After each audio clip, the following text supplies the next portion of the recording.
এক বছরে ১৯২টি ফ্ল্যাট, ৫৯টি ভবন আর ৯১টি বাড়ি ক্রয় করেছে দুর্নীতি দমন কমিশন দুদক। আর জমি ক্রয় হয়েছে প্রায় ৭,০০০ একর। এসব সম্পদের দলিল মূল্য ৬,১৩৭ কোটি টাকা। বর্তমানে তা আরও বেশি। দুর্নীতিতে অভিযুক্ত ব্যক্তি যাতে তাদের সম্পদ বেহাত করতে না পারেন সেজন্য এমন কার্যক্রম নেওয়া হয়েছে বলে জানিয়েছেন দুদক সূত্র। তাহিদ সৌরভ জানাচ্ছেন বিস্তারিত।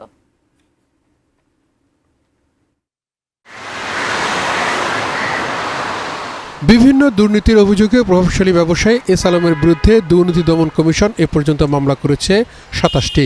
দেশে বিদেশে তার বহু সম্পদ ক্রয় করা হয়েছে। রাজধানীর গুলশান ১ এলাকায় থাকা তার এই টাওয়ারটি দুদক ক্রয় করে গত বছরের জুলাই মাসে।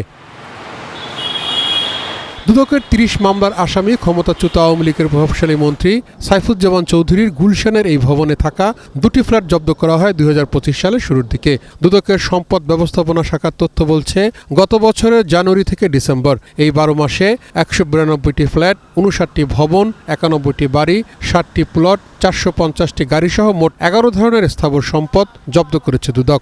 এই সম্পদ প্রভাব বিস্তার করে অথবা প্রভাব ফেলতে পারে, এই জন্য মূলত যাতে সম্পদগুলো অন্য হাতে না যায় বা বিক্রি না হয় সেজন্য মূলত অনুসন্ধানকারী কর্মকর্তাগণ দুদকের পক্ষে বিজ্ঞ আদালতে আবেদনের মাধ্যমে এগুলো ক্রোক বা অবরুদ্ধ করে থাকেন। দুর্নীতিতে অভিযুক্ত ব্যক্তিরা যাতে তাদের সম্পদ কোনোভাবেই ব্যবহার করতে না পারে সেদিকে খেয়াল রাখতে দুদক সহ সংশ্লিষ্টদের প্রতি আহ্বান বিশেষজ্ঞদের।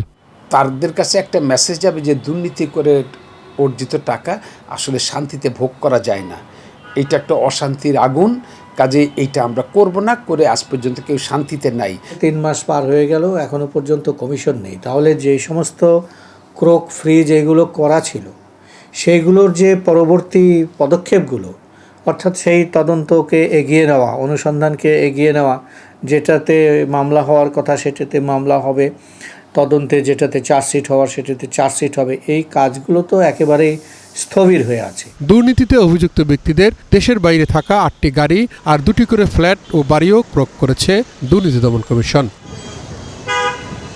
তাহিদ সৌরভ, এটিএন নিউজ, ঢাকা।